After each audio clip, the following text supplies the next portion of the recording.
preocupada en otras cosas. Esta noche tenemos la conferencia sobre la avenida Leguía y la transformación urbanística de Lima en el siglo XX, a cargo del historiador Alejandro Jiménez Peralta. Su formación académica es licenciado en Historia por la Universidad Nacional Mayor de San Marcos, egresado de la maestría en Historia por la misma casa de estudios, magíster en Docencia Universitaria por la Universidad Norman Wiener, diplomado en Gestión Cultural por el Mali, y actualmente es profesor de la Universidad de San Marcos y del Centro Preuniversitario de San Marcos. Bueno, los dejo con la conferencia sobre la avenida Leguía.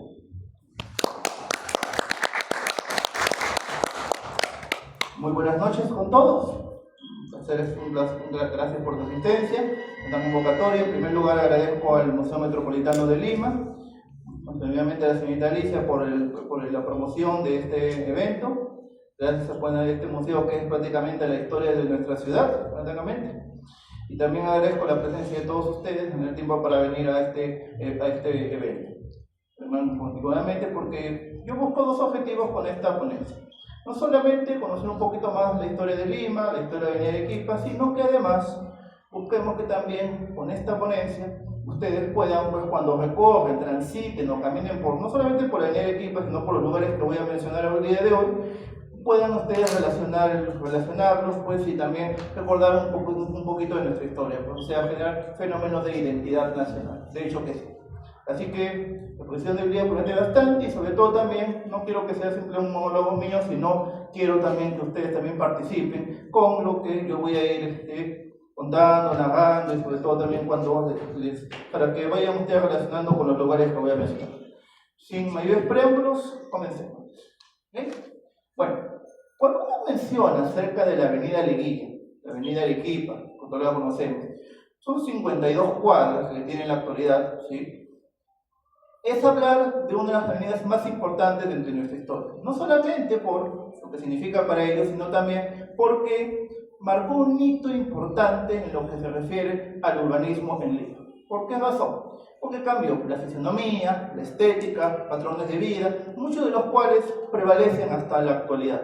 Y por supuesto, sintió el patrón para que más adelante, con ese mismo gobierno, se creen otras avenidas bajo ese mismo paradigma, bajo ese mismo enfoque. Así que, sin mayores preámbulos, comenzaremos. Bueno, ahí tienen una foto de la avenida Arequipa en sus primeros años del siglo XX, ¿sí? Así que avanzaremos. Este es el temario de la ponencia del día de hoy. Como pueden darse cuenta, pues son varios puntos. Primero hablaremos unos pequeños antecedentes del final del siglo XIX, inicio del siglo XX, cómo se encontraba Lima, cómo se encontraban los balnearios sureños, todo eso. Vamos a ver algunos gobiernos, algunos hitos que marcaron ellos, y luego aterrizaremos en el gobierno, claro, el oncenio de Augusto Bernardino Leguía. Que de este personaje se puede decir muchas cosas, sí o sí, pero nos vamos a centrar en las obras que desarrolló en pro de nuestra Lima republicana. Y de ahí haremos un recorrido por la avenida Arequipa a través de las tres urbanizaciones o zonas que se crearon en esta época, que son Santa Beatriz, Lince, San Isidro y Miraflores. Cómo se fueron configurando estos distritos, cómo la avenida Arequipa impactó en ellos, entre otras cuestiones. ¿En qué fuentes nos vamos a basar? Bueno, esto se puede decir hablando de manera oral, pero esto se entiende mejor a través de mapas. Y que hemos leído los planes de Juan Gunter, un gran arquitecto y urbanista, pues, que tiene una gran colección de planos de Lima desde el siglo XVI hasta la década del 80, ¿sí? Que también en la biblioteca de la Municipalidad de Lima, ¿sí? Vamos a ver mapas actuales para que vayan identificando. Vamos a ver fotos de la época, folletos, imágenes y mucho más. Así que esa va a ser nuestra principal fuente de investigación en ello. Y como es un capítulo de historia urbana, ¿sí? La historia urbana abarca muchos aspectos. No solamente es urbanismo, sino también es interdisciplinar, y abarca historia, un poco de geografía, arquitectura, política, sociología, un poco de economía, así que hay de todo un poco. Y así se llaman así: Santa Beatriz, la primera urbanización moderna de Lima; Lince de Hacienda, distrito mesocrático estratégico, y vamos a ver por qué; San Isidro, un proceso urbanístico innovador, ¿sí? Innovador, que ahorita lo vamos a ver, y de carácter pintoresquista, ahora vamos a ver por qué, y Miraflores, cómo se integró con Lima. Así que, vamos. Bien. Hablemos un poquito de los antecedentes. A ver, una ciudad como Lima, cuando pasó de la época colonial a la época republicana, inicio del siglo XIX, de hecho que sí, debía marcar un cambio respecto a la época colonial. De hecho que sí. En cuestiones urbanísticas, definitivamente, en cuestiones urbanísticas en la época republicana, eso fue lo que le faltó, sin duda alguna, proyectos urbanísticos. Además, no hay que olvidar que desde el siglo XVII, Lima estaba cercada por la Gran Muralla de Lima, terminada acá en la Avenida Grau, Paseo Colón, claro. O sea, vale decir, la ciudad de Lima estaba encuadrada, encasillada, conexión con las zonas sureñas, conexión con los balnearios y demás no existían. Solamente pues los viejos caminos coloniales existían en esa época y que prevalecieron en la época republicana, el transporte era el mismo, o sea, prácticamente el paso de la colonia y la república no se gestaron, o si bien es cierto, se esbozaron, nunca se concretaron. De hecho que no. Aparte, pues el contexto político nunca lo permitió. Las luchas caudillescas, el desorden económico, el movimiento social y todo ello, pues imposibilitaron ello. Siglo XIX, medio del siglo XIX, con la era del guano, la prosperidad falaz en basada, ¿hay un crecimiento económico del país? Definitivamente que sí, claro. Y gracias a ello, pues sí, se crean una gran innovación. Por ejemplo, ¿qué? El ferrocarril Lima-Callao, ¿sí? Y sobre todo el ferrocarril Lima-Chorrillos, 1858-1860. Ese ferrocarril, este segundo, último que acabo de mencionar, ese marca un gran hito en la historia del Perú, porque es la primera integración moderna, por así decirlo, del centro de Lima hacia los balnearios sureños. Ahora tenemos una imagen pues, de donde fue pues, una de las estaciones del tren Lima a Chorrillos. Y ya sabemos pues, que ese tren a Chorrillos dejó de ser la aldea de pescadores para convertirse en un balneario aristocrático, presidencial, oligárquico, de importantes mansiones, ranchos de aquella época, 60s, 80s. En ese ámbito, en esa época, también se crea el distrito de Miraflores, pero Miraflores no es solamente lo que actualmente conocemos como Miraflores, no, sino abarcaba prácticamente todo lo que era la hacienda Limatambo y llegaba hasta lo que es el sur de la Victoria, ¿sí? De Balconcillo, parte de Santa Catalina, parte del sur del Lince, todo ello era el distrito de Miraflores, pero estaba dividido en haciendas, únicamente, estaba dividido en zonas agrícolas. Zonas urbanas como que no existían en aquel entonces. Pero un hito clave en ello, ¿cuándo sucedió? En 1869 y 1870. La influencia extranjera, italiana, francesa, que llegó acá al Perú, ¿sí? Comenzaron a elaborar nuevos patrones de vida que debía seguirse aquí en Latinoamérica y sobre todo aquí en el Perú. Por ejemplo, discursos higienistas que promovían pues, la existencia de parques, bulevares, plazas, cosas que Lima no lo tenía en aquel entonces, de hecho que no. Razón por la cual se intentaron aplicar estos modelos y en toda esa época, ¿cuál fue? La demolición de la muralla de Lima. De hecho que sí. En 1869, 1870, durante el gobierno de Balta, se demuele la muralla de Lima, y ese es el gran hito. ¿Por qué? Porque por primera vez, pues se puede decir que la ciudad de Lima se abrió, ¿okay? Se abrió, se aperturó hacia otras zonas, de hecho que sí. Y claro, gracias a ello pues se crea un importante parque, que es el parque donde nos encontramos actualmente, el Parque de la Exposición, ¿claro? Que es el primer parque público creado en aquel entonces, de hecho que sí. Y otras ideas que se vienen esbozando en aquel entonces. Pero todo eso es interrumpido bruscamente cuando estalla la guerra con Chile, de hecho que sí. Todos sabemos pues las consecuencias tan catastróficas que tuvo para el Perú. No hay más que agregar. No, salvo este pequeño mapa que está aquí, ¿sí? Que es un mapa de 1880, ¿sí? O sea, un año antes de la ocupación de Lima, o menos inclusive.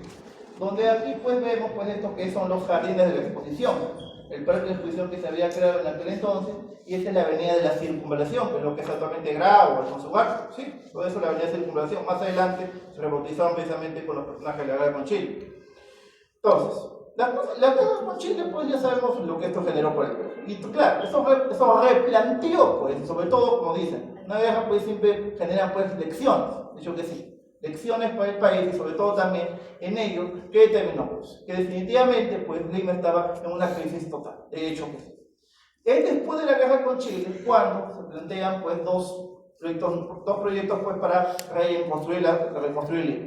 Y hay dos gobiernos que merecen destacar en ello. El primero es el segundo gobierno de Nicolás de Pirro, de hecho, el califa Pirro. No voy a hablar de su papel durante la guerra de Chile, que sabemos que fue más que nefasto, ¿sí? Pero sí vamos a hablar del segundo gobierno, 1895-1899. De hecho, porque ¿se acuerdan que mencioné hace un rato de los modelos europeos que se buscaron aplicar acá? Bueno, Piero la que llega al poder tras una guerra civil cruenta, como fue la guerra civil caceristas-terroristas de 1895, ¿sí? Que su epicentro fue aquí en Lima y tuvo una terrible consecuencia, ¿sí? En esa época, ¿sí? Se puede decir, como menciona también Basadre, que esto ordenó la política y estabilizó. ¿Por qué? Porque después de esto las guerras civiles cesaron por mucho tiempo, pero sí, y eso ayudó pues a organizar el Perú, a estabilizarlo medianamente económicamente y promover pues obras importantes en aquel entonces. ¿Y cuál es ese modelo que Piero la buscó aplicar acá? Precisamente ya se había gestado al final en las anteriores décadas, pero finalmente Piero lo lleva a la práctica. El modelo haussmanniano. George Eugene Haussmann, que es el personaje que vemos acá, no era arquitecto, no era urbanista, nada de eso, era un funcionario público, un noble, era un varón de Haussmann, ¿sí? Trabajó para el Segundo Imperio Napoleónico en la década del 60 del siglo XIX, ¿sí? Y él muchos lo consideran como el que transformó París, el que transformó la ciudad de luz. ¿Cómo así? Bueno, pues porque inspirado pues, en Inglaterra y otros países más, ¿sí? Como era de confianza el Segundo Imperio Napoleónico, permitió un plan para transformar la urbe de París. ¿Cómo así? En general, pues, en destruir muchas casonas antiguas, así, un casco histórico antiguo, y proveer pues, una modernidad. Por ejemplo, ¿qué debía contener? Parques, bulevares, plazas, cafés, óperas, museos y demás. Todo ello. Pero todo alrededor de ¿qué? De una plaza. Una plaza debe ser el centro de todo. Esta es la Plaza del Etoile, donde está el Arco del Triunfo, ¿sí? El Arco del Triunfo, ¿sí? Y de ahí pues deben salir pues importantes avenidas, o sea, bifurcarse importantes avenidas pues que deben conducir a los lugares más importantes de la ciudad. De hecho que sí. Pues, si uno lo ve acá, mucho puede parecerse pues a la Plaza de la Bolognese, de hecho que sí. O a la Plaza de Mayo, ¿sí? Ya ven pues de dónde salen esa estructura de esas plazas, no es por así, es porque han seguido este modelo, es porque han seguido el modelo haussmanniano, de hecho que sí. Y aquí pues en Lima hay dos avenidas con clara influencia francesa. Es más, si le quitas todo el tráfico, todo lo que hay, las conviertes esas en verdaderos bulevares parisinos. ¿Y de cuáles estamos hablando? Pues de la avenida 9 de diciembre, el Paseo Colón. Dale todo lo que tiene ahí y conviértelo en un bulevar. Estamos seguros que es un claro ejemplo de bulevar parisino, con todas las casas francesas que existen a su alrededor, y de hecho que sí, y como sabemos, divide el parque de exposición en dos, en este y en el Neptuno, de hecho que sí. Y claro, pues estas son unas imágenes de esas épocas, eso sí, con sus grandes palacetes franceses, y por supuesto, ¿en qué se convirtió eso? En el nuevo residencia de la élite. Claro que sí, abandonaron las casonas y solares del centro de Lima para trasladarse acá. El Paseo de las Aguas, el Alameda Descalzo del Lima, como que pasaron a segundo plano. El Paseo Colón se convirtió en el nuevo atractivo turístico del Lima. Y otro, simplemente mencionar, la Avenida del Interior. La Avenida del Interior que atravesaría el centro de Lima. La primera parte, la avenida que lleva el nombre de la empresa de la cual Piero fue fundador y él precisamente la creó, pues, Colmena y más adelante Nicolás de Piero. También pues las primeras cuadras, las que están entre Plaza de Mayo, aproximadamente Rufino Torrico, Cayoma, por ahí, también hay clara influencia francesa en su edificación. Las que están al costado de la Universidad Federico Villarreal, claro. Pero también en esa época, y ya vamos haciendo una ecuación, se crea esto, el Camino a la Magdalena, Brasil, exactamente, el Camino a la Magdalena, Brasil, que precisamente conectaba pues la avenida 9 de diciembre pues con Balneario Sureño. Pues, y se podría decir que esta fue la primera avenida que conectaría Lima con ella, pero obviamente es con carruajes, carrozas y demás, el transporte de aquel entonces. Y todo esto se ve reflejado pues en este plan.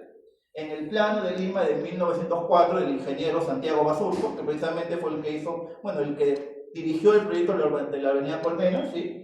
Y acá puedes darte cuenta, pues acá está la avenida 9 de diciembre, el parque de la exposición, acá están los jardines de la exposición, es el año 1904, 1904. Acá está el Camino a la Magdalena, y acá se tenía proyectado construir la Plaza Bolognese, claro, se creó el año siguiente, claro, al año siguiente en el 5, claro. Y la avenida pues Circunvalación, pues que es tanto esta como esta, o sea, Grau y Alfonso Ugarte. de hecho que sí.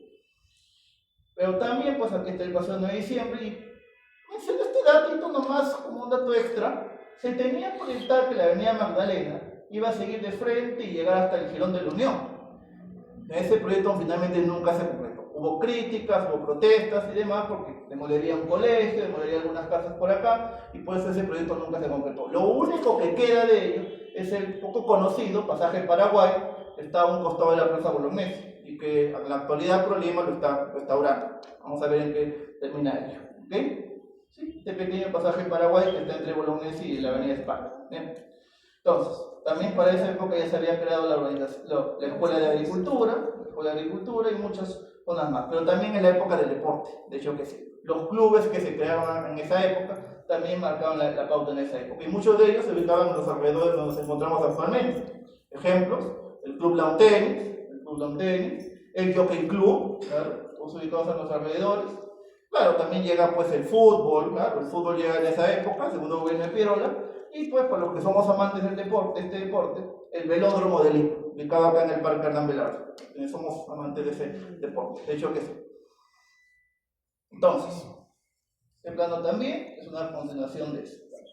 Entonces, pero mientras eso sucedía aquí en Lima, ¿qué estaba sucediendo al sur? Sabemos muy bien que Chorrillos y Miraflores quedaron terriblemente destruidos por la guerra, claro que sí. Pero, ¿cómo se intentó esto de construir? A ver. Me olvidé mencionar algo, que en ese año, 1904, se creó que el tranvía.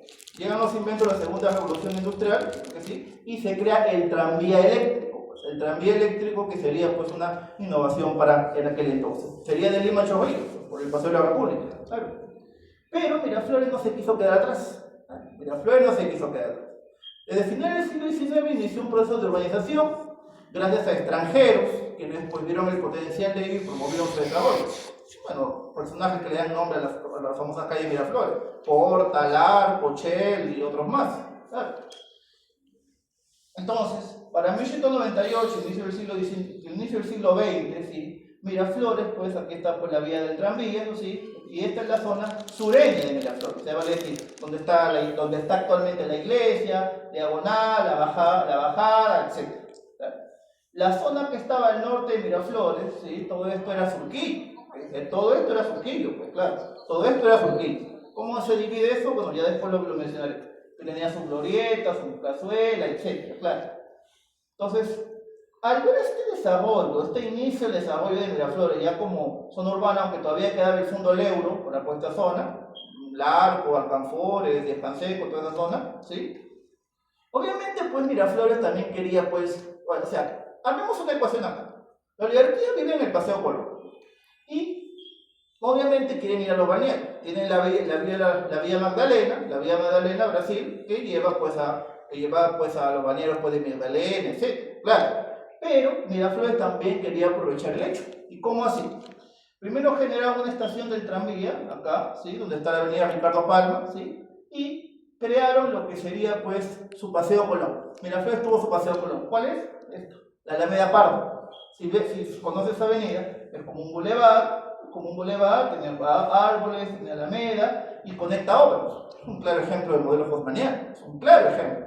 Así que si Lima ya tiene su Paseo Colón, ¿por qué Miraflores no? Claro. Precisamente ahí pues vivió el presidente José Pardo, que ahí deriva el nombre, creo que sí. Entonces, queremos conectar Lima con la zona de Miraflores que ya estaba empezando a urbanizarse. Claro que sí. Entonces, hay dos opciones, la vía del tranvía, ¿sí? Y la otra es la vía Magdalena, donde todavía pasaban carruajes, carrozas y demás, ¿sí? Entonces, tengamos esa ecuación primero. No hay todavía una vía directa que conecte Lima con Miraflores, pues hasta el momento no. Se intentó construir una avenida que es, bueno, se hizo, la avenida Magdalena Miraflores, que es la avenida del Ejército, o Presa de Aníbal actualmente, ¿sí? Pero todavía ahí pues pasaban carruajes, carrozas y demás. Ya para esa época también había llegado un nuevo invento de la revolución industrial, el automóvil. Y los primeros automóviles llegaron en esa época. Entonces, ya se masificó con el tiempo, claro que sí, pero como una vía alterna al tranvía, y sobre todo que los carruajes es retroceder, pues es un símbolo del pasado y demás, obviamente pues quieren una vía moderna con automóviles y demás. Entonces, Miraflores ya lo está pensando, Y ya le han propuesto al presidente Pardo esa idea, ya le han propuesto, sí, ya le han propuesto, claro. Pero todavía esto no se había concretado. Tú te preguntarás, yo seguro te estarás preguntando esto. ¿Qué no fue acaso Augusto Beleguía el gestor de esta avenida? Pues la respuesta es no. La respuesta es no. Él no es su gestor. Él la ejecutó y la inauguró, sí, pero de él no partió la idea de crear esta avenida. Es más, cuando Leguía asumió el poder, ya la avenida ya estaba, por así decirlo, ya estaba licitada, ya estaba permitida, ya estaban puestas las primeras piedras. Entonces, ya estaban puestas las primeras piedras. Entonces, ¿cómo es esta contradicción? Pues lo explico ahorita.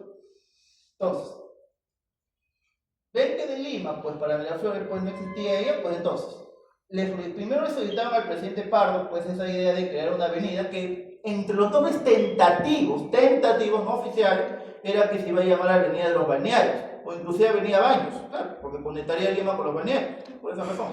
¿Sí? Entonces,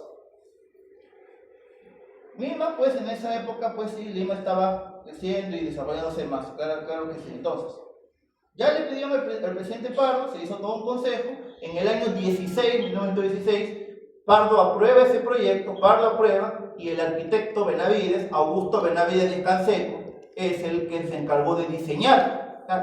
Ya para 1916-17 ya estaba licitado, ya estaba en el Ministerio de Fomento, ya estaba todo pues el proyecto para generar esta avenida. Pero claro, hay un problema. ¿Cuál es? Conectar Lima con Miraflores, ¿qué implicaría? Recuerda que todo esto todavía seguía siendo chacra.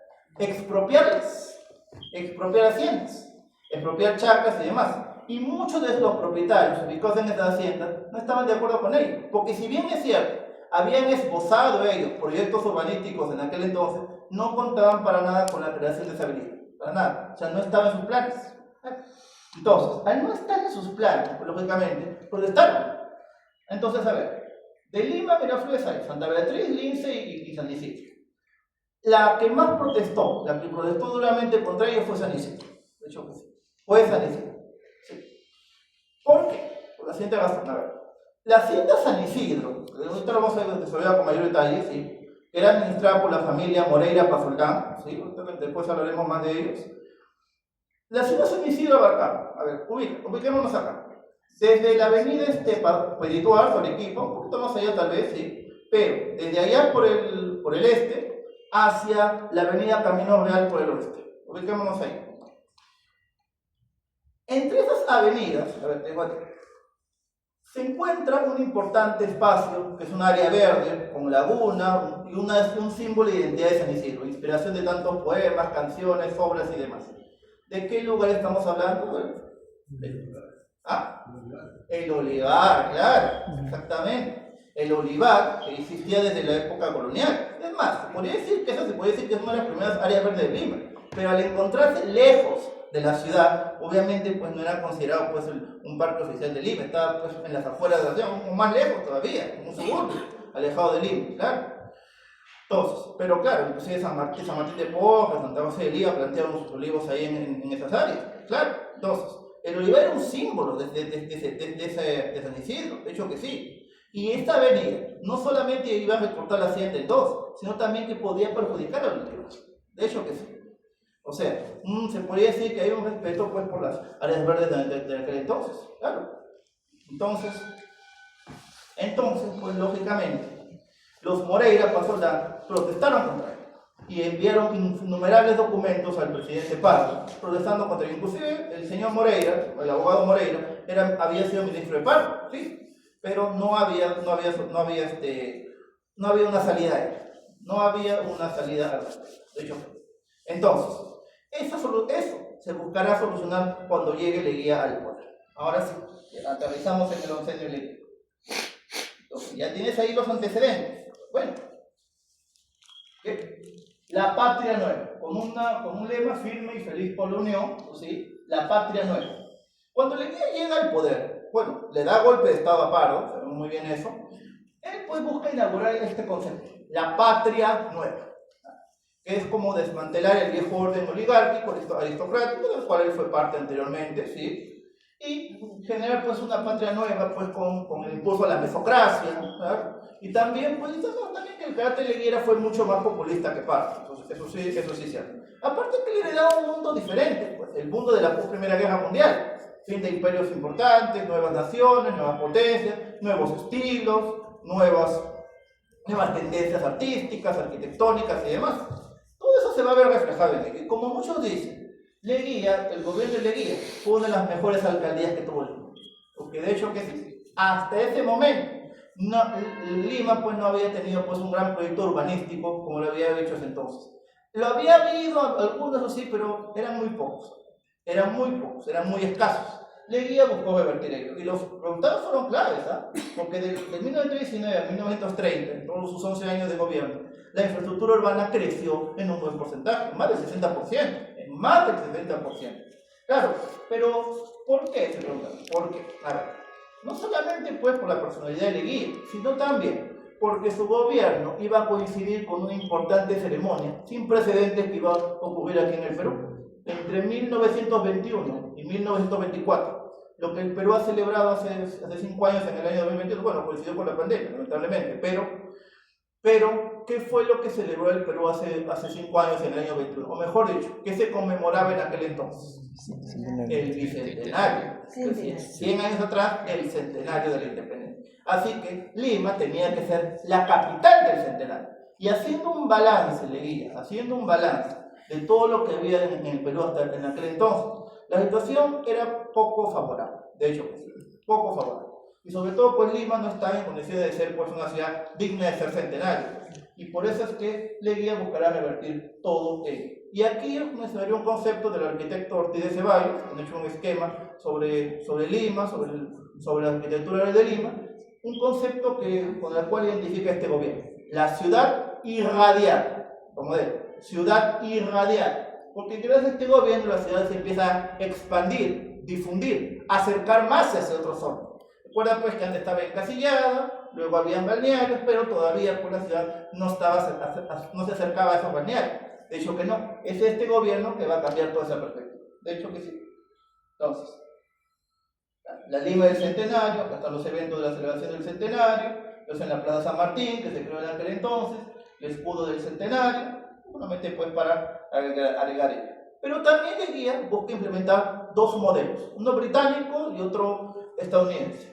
¿Cuáles son ellos? El primero que ellos es el Garden City, ciudad jardín, de origen británico, inicio del siglo XX, que consistía pues en generar pues un urbanismo, pero en constante contacto con las áreas verdes. Implicaba plazas, parques, plazuelas, árboles y demás. Generar como lo que se llaman los círculos concéntricos, ¿sí? Círculos concéntricos que promuevan pues ciudades sostenibles, como se dice, ciudades sostenibles.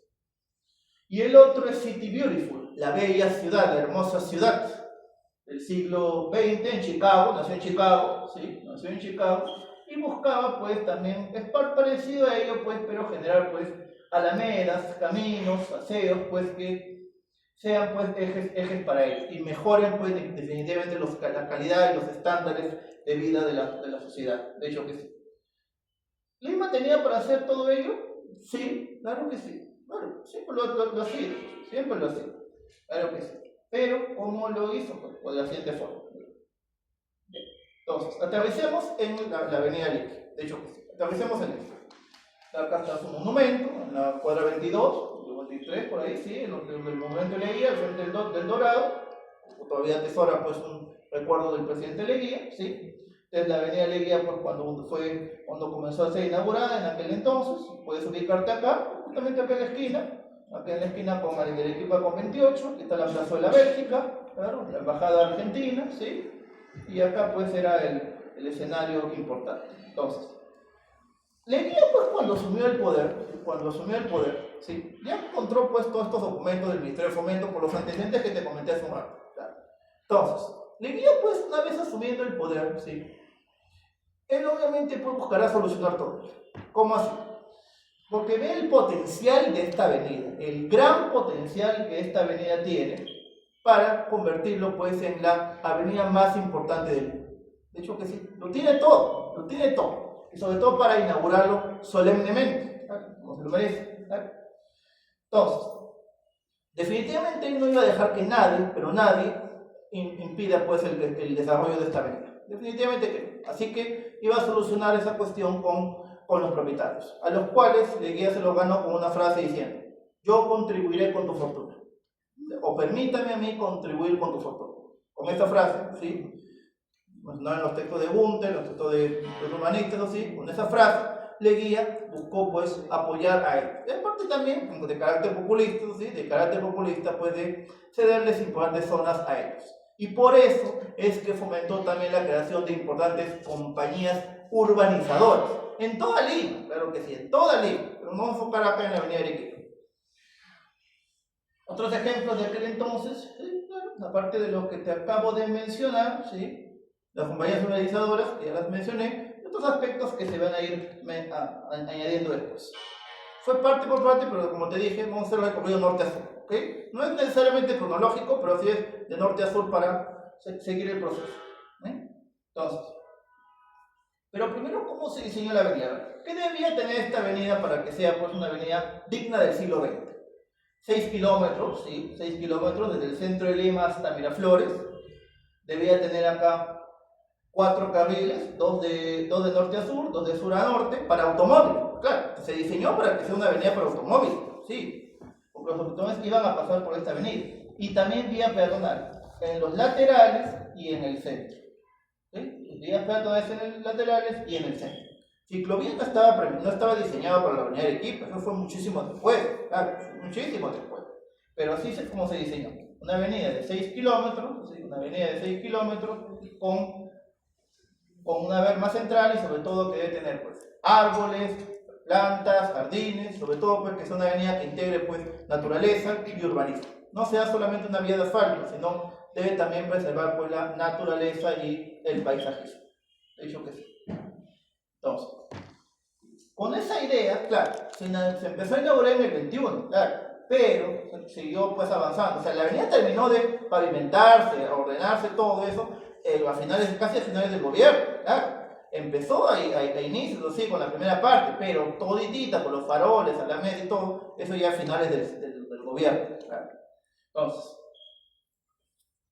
¿y cuál fue la empresa encargada de ello? Pues fue la misma que fue la encargada de las principales obras de infraestructura del gobierno, The Foundation Company, empresa norteamericana, que fue la principal ejecutora contratada por Leguía, es decir, contratada por él para ejecutar todas estas obras públicas. De hecho, que además la gran mayoría de distritos, parques, tanto en Lima como en el centro y en todo lugar, fueron ejecutadas por The Foundation Company. Se puede destacar eso. Entonces, ya estaba lista la avenida. Como te dije, había nombres tentativos, ¿no? Como baños, balnearios y demás, sí. Leguía lo intentó cambiar a una sola, pues, o sea, porque ya para eso, la avenida que está acá al otro lado, Wilson, ya existía, pero la primera parte nomás, la que va desde 28 hasta, bueno, llega hasta Colón primero y después hasta Uruguay Centro Cívico, claro. Entonces, y originalmente, este es un dato extra que no lo quiero pasar por alto, se llamaba Avenida del Sol, ¿sí? Avenida del Sol. Cuando terminó de inaugurarse en el año finales de los 30, ya tuvo su nombre actual. ¿Y de dónde cambió del Sol a Wilson? Pues Leguía la rebautizó. Leguía la rebautizó a Wilson en homenaje al presidente norteamericano Woodrow Wilson, claro. La Ciudad de Naciones, los 14 segundos, todo ello, sí. Y es el nombre pues, con el que se le pone hasta ahorita, aunque, esto es un dato extra, en el año 70, Velasco Alvarado lo cambió al nombre que tiene actual. Claro, el nombre no es Wilson, es Inca Garcilaso de la Vega. Claro, Velasco Alvarado la bautizó como Inca Garcilaso de la Vega, aunque el nombre de Wilson todavía presente. La razón es... ¿Wilson era por hijo del presidente? No, pero obviamente lo homenajeaba, claro, el presidente Woodrow Wilson, claro, absolutamente. Aparte todos sabemos muy bien pues que Leguía pues tenía pues el gobierno de Estados Unidos de su lado, ¿sabes?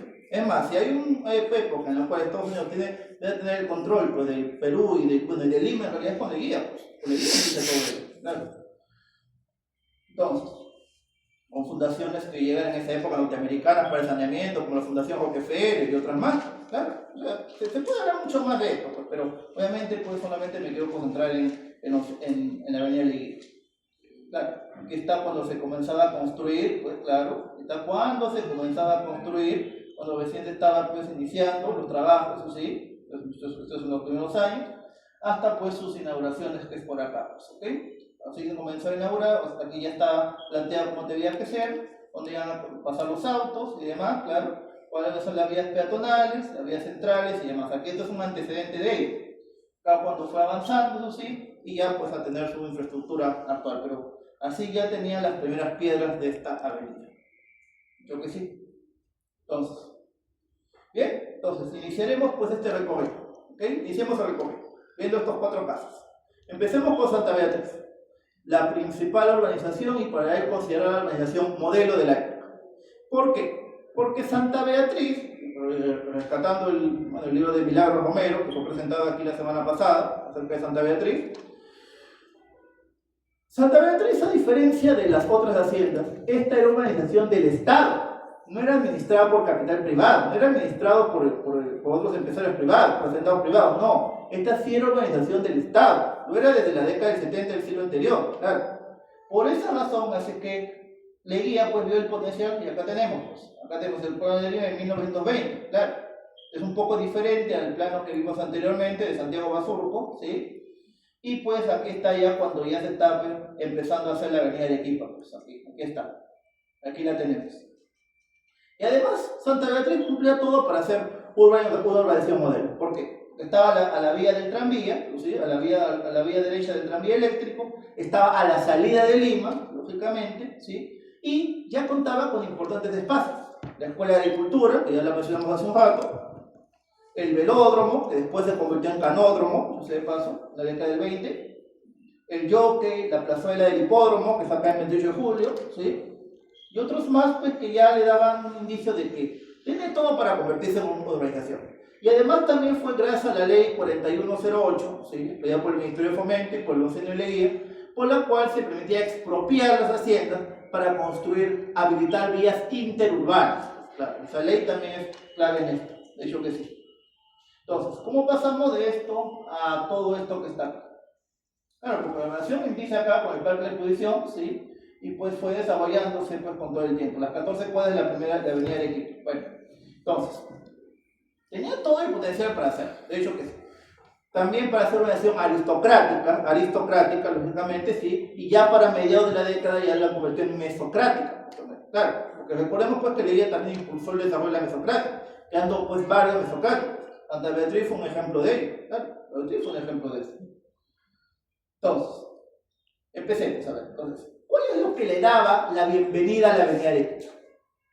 Pues esto que ves acá, que ya no está, ¿sí? Que era el arco morisco que fue inaugurado en el 24, sí, pero fue, a ver, y no es de extrañarse también, no es de extrañarse, que, bueno, obviamente por el centenario, recibimos pues regalos de tantas colonias, claro, monumentos y demás. No es de extrañarse que la gran mayoría se ubicaron en esta avenida, precisamente. No es de extrañarse. Pues que es el pabellón morisco, que era la entrada a la avenida Arequipa, pues. Lo primero que uno veía era esto, el pabellón morisco. Claro, esta es una imagen de la década de mediados de los 20, claro, ya cuando la avenida ya estaba más consolidada. Sí. Entonces, y acá pues puedes ver en este mapa, en la entrada de Arequipa, pues señores de la aristocracia, pues claro, señores de la aristocracia, pues pasando aquí en la avenida Arequipa, de hecho que sí. A todo esto, hablando de ello, se llamaba, tenía varios nombres, Avenida Wilson, Avenida Baños lo primero, Wilson, luego ya empezó a llamar la Avenida del Centenario, porque obviamente se iba a inaugurar con conmemoración del centenario, pero finalmente pues Leguía la rebautizó con su nombre. Diciendo pues yo soy el que la gestionó, yo soy el que la hizo, yo soy el que la ejecutó, el que la creó, finalmente pues yo inauguro esta avenida con mi nombre, Augusto B. Leguía. Y con ese nombre se quedó, pues no, hay otro nombre y se lo vamos a ver después, ¿ok? Entonces, ¿de dónde viene el Arequipa? Pues ahorita lo vamos a saber. Entonces, pabellón morisco este del año 24, ¿ok? Llegó en el año 24 y se ubicó hasta la década de los 30, pues finales de los 30, cuando lamentablemente fue retirado durante el gobierno de Benavides, durante el gobierno de Oscar Benavides, ¿sí? Para pues abrir mejor la avenida, construir mejor la avenida 28 de julio y porque dificultaba un poco el tránsito. Bueno, son las razones que han dado. Ya sabemos que no está y solamente queda una réplica atrás de la Universidad Ricardo Palma, en el sur. ¿Sí? Esta se inauguró mucho después. ¿Sí? Entonces, la primera parte de Avenida Arequipa, dejando eso de lado, que es, pues bueno, las plazuelas y los monumentos. La primera de ellas, esta que ven acá, que todavía la podemos ver acá, que es la plazuela Bélgica. la plazuela Bélgica, donde destaca esta estatua, que es un símbolo al estibador. Bueno, es una réplica de una estatua que se ubica en Bélgica, en Amberes. Era el estibador del puerto de Amberes. Claro, está en francés, ¿sí? De Bardeur du Pont d'Amberes, claro, con ese nombre, ¿sí? Pero en español es estibador del puerto de Amberes. Es una réplica, ¿sí? Es una réplica de ello ubicada acá como un símbolo de la proletarización, del trabajo y demás, claro, de aquel entonces. Ah, y hablando de los monumentos, ¿sí? Los monumentos cumplen varias funciones, dicho que sí. Citando a Johanna Hamann y a la doctora Casalino, que sintetizan esto de los monumentos como elementos culturales y además elementos didácticos. ¿Por qué? Porque un monumento que genera identidad hace que la población se identifique con ellos, conmemorando alguna hazaña heroica, alguna hazaña épica o simplemente un símbolo pues, de vincularlo pues, con algún valor, con alguna situación, con alguna cuestión o simplemente fortalecer lazos de amistad con algún vecino país. De hecho que sí. Los monumentos transforman las plazas. De hecho que sí. Generan pues hechos conmemorativos. Este es un claro ejemplo de la Plaza Bélgica en la primera cuadra. En la primera cuadra, felizmente todavía lo tenemos. ¿Sí? Todavía lo tenemos. De hecho que sí. Avanzando más allá, tenemos el monumento a Petitoir. Si puedes ver esta imagen, ¿sí? Cuando fue inaugurado este monumento, del escultor Artemio Caña, peruano, ¿sí? Ves que no se ubica en el lugar donde está actualmente. Se ubicaba acá nomás a una cuadra, entre Petitoir y Hernán Velarde, ¿sí? Ahí se ubicó originalmente. Cuando esta avenida, la avenida Petitoir, ya se abrió y ya se amplió, la trasladaron a su actual ubicación, ahí en la plazuela del mismo nombre. Avanzando un poco más, llegamos a la cuadra 4 de la avenida Arequipa, o avenida Arequipa. Ya. En esa avenida se encuentran pues, dos imágenes claves de la fraternidad norteamericana, estadounidense. El monumento a George Washington, que es una réplica también, una estatua en Virginia, ¿sí? En Virginia, claro, inaugurada en el 22, ¿sí? Ahí en esta plazuela, y en la berma central de la avenida Arequipa, o 2 años después, se inauguró esto, la Fuente de los Atlantes, que son 3 hombres sosteniendo pues, un disco grande en la parte de arriba, ¿sí? También es de la colada norteamericana, año 24, ¿sí? Esto extra que podemos añadir a esto es que si ves acá, en esta imagen, ves que bueno, todavía existe esta cuchilla al costado de la casa del embajador, que originalmente se llamaba Cuchilla Libertad, claro. Actualmente es, bueno, sobre todo es conocido, Nicolás de Araníbal actualmente, ¿sí? Que es una misma calle, ¿sí? Que llega de frente y llegaba hasta este lugar. ¿Ves acá al fondo una imagen de una estatua? Bueno, es la estatua de la libertad. Claro, se llama libertad porque llegaba a la estatua de la libertad. Claro, pero esa estatua, si bien es cierto existe todavía, ya no está acá. Es la que está en la Plaza Francia. ¿Sí? Es la que está en la Plaza Francia, enfrente de la Recoleta. Claro. Solo, pues, la Plaza de la Recoleta ya se había creado en aquel entonces, solo que en esa época, ya después de los años de Leguía, en la década de los 30, la estatua es trasladada a su ubicación actual. Y actualmente ahí se ubica el monumento a Micaela Bastida, claro, inaugurado en el gobierno de Velasco Alvarado. ¿Sí? Claro, entonces aquí está. Tienes al inicio Bélgica, un poco de Francia con Petitoir, Estados Unidos con ello, y acá una mezcla de Estados Unidos con Francia. Claro, porque la Estatua de la Libertad pues, también es de origen francés, pues claro. Pero no solamente tenemos monumentos, sino también tenemos esto en la cuadra 3, el Museo de la Breña, la Sociedad Fundadora de la Independencia. Esto originalmente iba a ser un museo que homenajearía en vida a Cáceres, a Andrés Sabino Cáceres. Sabemos que Cáceres fue un buen amigo de Leguía, más. Cáceres ayudó a Leguía a dar el golpe de Estado a Pardo, claro, cuando era todavía un veterano, claro. Entonces, aquí pues se pretendió construir un museo de homenaje a Andrés Sabino Cáceres. Lamentablemente él murió en febrero del 23 antes que quede inaugurado. Antes que se inaugure, de hecho que sí. Razón por la cual finalmente pues solamente se creó una sala para ello y más adelante la Sociedad Fundadora de la Independencia decidió tomar este local, los vencedores del 2 de mayo, también para hacer un museo en homenaje a las guerras de independencia, creado en el año 24 con la conmemoración del centenario de Ayacucho, de la batalla de Ayacucho, claro, diciembre del 24. Pero también tenemos este museo, el Museo Raimondi, claro, homenaje a Raimondi, que originalmente se ubicaba en el sótano del Ministerio de Fomento, ¿sí? Ahí se ubicaba originalmente, pero se trasladó pues, a un local actual y más grande para ello. Así que pues, en la cuadra 10 de la avenida Arequipa se encuentra el Museo Italiano Antonio Raimondi. Y posteriormente se dividió, actualmente es un instituto italiano, ¿sí? Y bueno, pues ahí se dividieron en varias zonas y se creó más adelante el colegio, mucho más después el que está en La Molina. ¿Claro? Entonces, y también un datito extra acá, que del Museo Italiano Raimondi se abrió una pista en diagonal que conectaría pues Leguía con la avenida Magdalena, que ya para esta época ya se había rebautizado como Brasil. Estamos hablando de la avenida Francisco Javier Mariatti, sí, la avenida esa diagonal, sí, es de esta época, es de esta época. Y acá pues vemos este mapa del año 24, acá está pues la avenida Leguía, acá está la plazuela Washington, la fuente que todavía no se había creado, está el pasaje Libertad, ¿sí? Acá todavía estaba pues la imagen de Petit Tours, claro, la plazuela Bélgica, claro que sí, la plazuela Bélgica, la plazuela Washington, el arco que todavía se ve acá, claro, y este plano panorámico de Lima por el centenario de la batalla de Ayacucho, pues, ¿ok? Aquí la tenemos, y hablando de eso, ven que acá tenemos algo, el estadio, pues, claro, o sea, si Santa Beatriz tenía la UNTEL, el Jockey Club, Canódromo y demás, también el estadio debía haberse construido en Santa Beatriz. Por esa razón ahí pues se inauguró el Estadio Nacional con el apoyo también de los británicos, pues, claro. Entonces, hagamos la ecuación acá. Santa Beatriz ya tiene, bueno, la Escuela de Agricultura, ¿sí? Bueno, que ya para esta época ya iba a ceder sus terrenos para más adelante pues trasladarse a un moderno local, pues lo que sería más adelante la Universidad Agraria de La Molina, claro. Pero la universidad, bueno, la Escuela de Agricultura, que cedió los terrenos más o menos donde está pues el Parque Javis, claro, por así de la Avenida Arenales, ¿sí? Parque Javis, Pablo Bermúdez, toda esa zona pues que y las escuelas 3, 4 de la Avenida Cuba, donde también atesora pues todavía recuerdo de ellos, pues, o en un museo de agricultura, el MUNAVA, o también la preagraria, toda esa zona pues es porque ahí alguna vez funcionó la Escuela de Agricultura, pues, y todos esos son terrenos donados por ellos, de hecho que sí. Entonces, Santa Beatriz tiene importantes clubes deportivos, museos, plazuelas,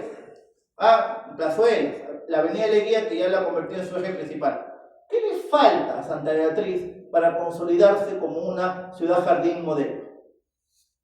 Si ya tiene todo eso, ¿qué le falta? Un parque. Excelente.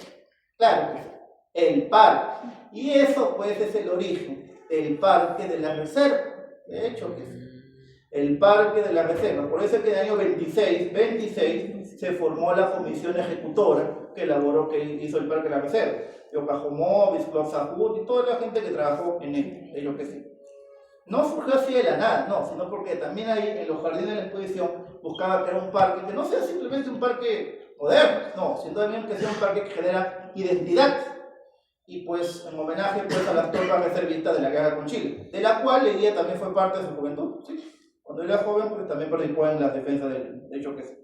No es extrañarse que las calles sureñas al parque, eso sí, llevan los nombres de excombatientes de la batalla de Miraflores. Claro, no es extrañarse eso, surgió de ello. Eso se puede hablar mucho más, pero será para otra ocasión. Para otra ocasión. Entonces, ya con todo eso, pues ya hemos dado a Santa Beatriz como la organización modelo y demás. Y seguirá pues desarrollándose pues más adelante, seguirán creándose pues nuevos lugares, etc. Pasaremos ahora a Lince. Entonces, Lince, eso sí, tiene una característica, es una organización mesocrática estratégica. A ver, la hacienda Lince, o lo que es los terrenos que actualmente son Lince, eso sí, pertenecían a que, bueno, tuvo muchos propietarios, pero tal vez los más importantes son esta familia, la familia Rizzo, el nombre pues son una de las zonas más conocidas de Lince, claro. Roberto y Manuel Rizzo, claro, empresarios de origen italiano, no sabemos muy bien que a inicios del siglo XX los italianos desarrollaron una importante actividad en las haciendas. Rizzo es un claro ejemplo. Hay otros más, pues hay muchos más, pero Rizzo es un claro ejemplo de ello. Entonces, Rizzo, que desarrollaron la hacienda Lobatón, la gran hacienda Lobatón, que duró hasta la década del 60, y se ubicaba aproximadamente, por planos y demás, donde actualmente está el centro comercial Rizzo, claro. Más o menos por ahí, por planos que se han elaborado y que han identificado, ahí se ubicaba la hacienda Rizzo. Entonces, pero Lince cuenta con una característica muy particular. ¿Cuál es esa? Que es un paso estratégico. O sea, vale decir, si ya se sabe pues, que la avenida Leguía tenía planteado convertirse en un paseo aristocrático y demás, todo aquel que pasaría por la avenida Arequipa, Puma Miraflores, tendría que pasar por Lince. De hecho que sí. Es un paso estratégico. Lo sigue siendo hasta la actualidad. Claro. Es paso estratégico para ir a San Isidro, Miraflores, para ir de la Victoria Jesús María, etc. Lince es un paso obligatorio. Razón por la cual los rizos, que también fueron impulsores del desarrollo de la avenida Arequipa, tenían dos opciones. O estar por la modernidad o no. Primeramente, pues decidieron apostar por la modernidad y convertir ello en su proyecto urbanístico. De hecho que sí. Y aquí está, crearon la compañía urbanizadora RIS, la negociadora RIS, que era todo el distrito de Lince que ves acá. Pues no. Solamente, donde está la avenida Arequipa, sí, la avenida Leguía, sí, solamente la parte que está más o menos por esta parte, pues, claro, por esta zona. Todo esto era la hacienda Lobatón, propiedad de los Rizos, la hacienda Lince, claro, eran dos, la hacienda Lobatón, la hacienda Lince, y esta zona de San Eugenio era parte de la hacienda Limatambo. Claro. Entonces, pero ya pues allá elaboraron un paradero ahí en la zona del tranvía, donde está actualmente el Puente México, ¿sí? Para que sea como una especie de ingreso pues a este nuevo local. Entonces, los Rizos también apostaron por ella, pues porque ya que lo dicen, pues, tener su residencia sobre la aristocrática avenida Leguía. O sea, promovieron pues la venta de lugares o viviendas en la avenida Leguía. Y claro, los Rizos también apostaron también por instalar farolas, bancas y todo pues para modernizar la avenida Leguía. Iba a pasar por ahí, así que Rizo también aportó con ello. Y acá pues está su bienvenida. ¿Quieres tener tu residencia sobre la aristocrática avenida Leguía? Constituye un rango de alta distinción. Claro, totalmente. Claro. Así era como lo promocionaba, y para la década de los 20, ¿sí? Mediados de los 20, quedaron pues las calles ubicadas acá, las calles longitudinales, que van desde Manuel Segura hacia el sur, hasta Soledad, ¿sí? Hasta por acá. Y luego también las calles transversales. El parque principal de Luis Gallo, se planteó pero todavía no ejecutó, eso fue después. Eso fue después de los años Leguía, pero ya se planteó. Entonces, para finales de los años Leguía, claro, pero lógicamente, los propietarios de la hacienda, sus proyectos urbanizadores, tuvieron que chocar con muchos obstáculos. Por ejemplo, ¿cuál? La crisis del 29.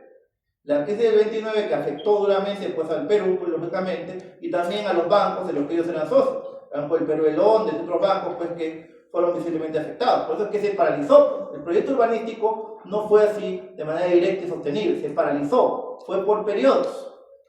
De hecho que sí. Entonces, así es como pues, se fue organizando la zona de Lince, y ya para la década de los 30, ya Lince estaba organizada por toda esta zona. Pero no contento con ello, para mediados de los 30 también quisieron conquistar la zona al otro lado de la avenida Arequipa. O sea, la zona que está de Arenales para allá, o sea, Miller, toda esta zona, Canevaro, Manuel Gómez, porque tenían un objetivo: llegar a Matalechuzas, o llegar a Matamula, Jesús María, donde se ubicaba, bueno, donde está actualmente la avenida Salaverry. Claro, todavía la avenida Salaverry es de los 30, mediados de los 30, 37 para ser más exacto. Entonces, pero ya tenían ese objetivo, pues. Y más adelante, ¿qué? Conectarse con Magdalena, conectarse con Pueblo Libre. Claro, ya se proyectaron todo ello. Es por esa razón que desde la década de los 30, 40 y 50, pues, Lince continuaría su proceso de urbanización. Formalmente se creó como distrito en mayo del 36, sí, pero su consejo distrital recién fue en el 45. Ahí la pueden destacar eso. El consejo distrital recién fue en el 45, pero se creó como distrito en el año 36. O sea, vale decir que el próximo mes cumplirá 90 años de creación distrital. ¿Sí? Ni más ni menos. ¿Sí? El Parque Castilla todavía es de la década del 50, ¿sí? Entonces esto ya es posterior. Pero gracias a la avenida Leguía, pues Lince tuvo un antes y un después. De hecho que sí. Sí. El caso de San Isidro, ahora vamos a ver. ¿Te acuerdas que mencioné hace un rato que los de San Isidro fueron los principales opositores al proyecto? ¿No te acuerdas? Por el olivar y todo lo que mencionaba. Bien. Pues acá se va a diseñar algo innovador y novedoso para la época. ¿Cómo así? ¿Cómo San Isidro pasó de esto a todo esto? ¿Cómo así? Fue gracias a la avenida Leguía, ¿sí? Muchos dicen, pues San Isidro, pues con todos los edificios, hoteles, embajadas que tiene ellos, es una de las universidades más modernas de todo. Pues no, recién comenzó su proyecto urbanístico en esta época. O sea, también la avenida Leguía marcó un antes y un después para San Isidro. De hecho que sí. ¿Cómo así? Pues vamos a ver. ¿Quién administraba esta hacienda en aquel entonces? Como te mencioné, los Moreira Pasoldán. Francisco Moreira Riclos, abogado, asesor legal, y Luisa Pasoldán. Luisa Pasoldán era, como no ustedes sepan, era la nieta del ex canciller, abogado, diplomático, organizador del Ministerio de Relaciones Exteriores y ex rector de San Marcos en el siglo XIX, José Gregorio Pasoldán. ¿Sí? Ella era su nieta, claro, él compró la hacienda en la década de los 60, claro, y sus herederos pues se repartieron la misma. Es todo un litigio legal, eso sí, porque cuando murieron los condes de San Isidro, propietarios de esta hacienda, eso sí, hubo un litigio, ¿okay? Y uno de ellos, que iban a tener también era un Moreira, ¿okay? Era uno de los Moreira, papá de este señor, claro, papá de él. O sea, ver a un Moreira y un Pasoldán pues unidos era como, por así decirlo, estamos cobrando nuestra revancha, o sea, cobrando lo que es nuestro. No vamos a entrar a estas discusiones, no las vamos a entrar a ello, pero simplemente ahí lo dejo, ahí lo dejo nomás. La señora es la casa donde ahora está Marina Núñez del Prado, ahí vive. No. La casa Marina Núñez del Prado, de la escultura boliviana, no, eso fue después. La casa Hacienda Pasoldán se ubicaba en la actual calle Pasoldán, casi llegando al óvalo de Conquistadores. Actualmente hay un restaurante, pero es Gastón Acurio, creo que sí. Claro, sí, en la avenida Pasoldán, o sea, Juan de Arona, Pasoldán, ahí casi llegando al óvalo, ahí está, sí. Y la casa donde ahora pertenece a la boliviana, señora, ¿de quién eres? Ya. Era de Luisa Laiza Pasoldán. Era de Luisa Laiza Pasoldán, un escritor y destacado personaje de aquel entonces. No hay familia con ella. Sí, era de la misma familia, claro, eran Pasoldán, claro. Luisa, a la que está en el Olivar, ¿no? Sí. Sí, era de Luisa Laiza Pasoldán, ¿ok? Me la pena destacar. Que también pues es descendiente de ellos, pues, porque los Pasoldán pues eran una familia muy numerosa, pues, claro, una muy numerosa. Mateo Pasoldán, Mariano Felipe, todos ellos, pues, que fueron destacados personajes en aquel entonces. Y el parque, claro, este es el olivar que ellos lo rebautizaron como Parque Moreira. Sí, era el Parque Moreira. Claro, o sea, de ellos. Pero claro, al ser pues Moreira Pasoldán, el apellido Moreira pasó a ser el apellido principal. Lamentablemente, pues por estas cuestiones familiares. Entonces, bien, retrocedemos un poquito. Entonces, como te mencioné, al ser ellos los principales opositores al proyecto, obviamente, pues Leguía quiso congraciarse con ellos, y porque si bien es cierto, Luisa y Francisco Moreira Pasoldán, sí, ya habían esbozado un proyecto urbanístico, no contemplaban para nada la creación de la avenida Leguía, definitivamente que no. Y Leguía, pues cuando llegó, pues le dijo, yo contribuiré con tu fortuna, déme algunas zonas y demás, y yo haré que la avenida Leguía se convierta pues en la principal vía para tu desarrollo. Yo generaré tu desarrollo. Contribuiré con tu fortuna, contribuiré con tu crecimiento. Así Leguía les dijo a ellos, y finalmente con ellos, ¿qué hizo? Con Leguía, formar una compañía urbanizadora. La compañía urbanizadora precisamente llamada San Isidro, cuyo presidente sería el hijo de ellos, el Manuel Moreira y Pasoldán, hijo de ellos, donde estuvo también Luisa Laiza Pasoldán y otras personas más. ¿Sí? Entonces, esa compañía estaba dispuesta pues a ¿qué? A promover la urbanización de San Isidro. Pero esta organización no era como cualquier otra, porque tenían como centro el olivar. O sea, la organización tenía que girar en torno al olivar. De hecho que sí. Por esa razón, por contactos entre ellos, entre los miembros de la compañía y demás, sabían que esto necesitaba pues el diseño de alguien con experiencia, con conocimiento, con disciplina y sobre todo que impondrían nuevos estilos arquitectónicos. Y todos finalmente coincidieron con contratar al insigne escultor español, ya afincado en el Perú en aquel entonces, profesor de Bellas Artes y autor de importantes obras de aquel entonces, Manuel Piqueras Cotolí. Manuel Piqueras Cotolí, profesor de Bellas Artes, de sensibilidad artística y de experiencia, no solo en Perú, sino en Europa y otros países más, ¿sí? Fue el que diseñó esta organización. De hecho que sí, lo contrataron a Piqueras, eso sí, para hacer una organización en torno al olivar. Y aquí está, la Compañía Urbanizadora San Isidro Limitada, ¿sí? Ahí está el nombre de oficina, los terrenos de la brillante pues, por venir sobre la gran avenida de Lima, Miraflores. ¿Qué es la avenida Lima? ¿Qué es la avenida Lima? De hecho que sí. Urbanización de la Olivares San Isidro, con lindos lotes, dejando el olivar, rodeando el olivar, o dentro del mismo bosque. Grandes, lotes pequeños, con la soledad. O sea, Piqueras pues diseñó pues una organización en torno al olivar. Y él es de estilo pues neoperuano, el fundador del estilo neoperuano, neocolonial o neobarroco, que fusionaba pues elementos tradicionales peruanos con elementos extranjeros. Piqueras es uno de sus mayores representantes. Ello que sí. Y pues por esa razón es que Piqueras, pues con todo ello, pues decidió diseñar una visión pintoresquista. Como mencionaba Ludeña, un importante arquitecto y urbanista de la Ricardo Palma, Willy Ludeña, ¿sí? Quien ha hecho mucho de la historia urbana, ¿sí? Él fue pues el que generó un importante encuadre. El generar pues un suburbio, en términos de él, un suburbio paisajístico. Un suburbio paisajístico pintoresquista. Ya pues muchos habían intentado crear ciudades jardín, de hecho que sí. Leguía con Santa Beatriz, Rojizo y demás.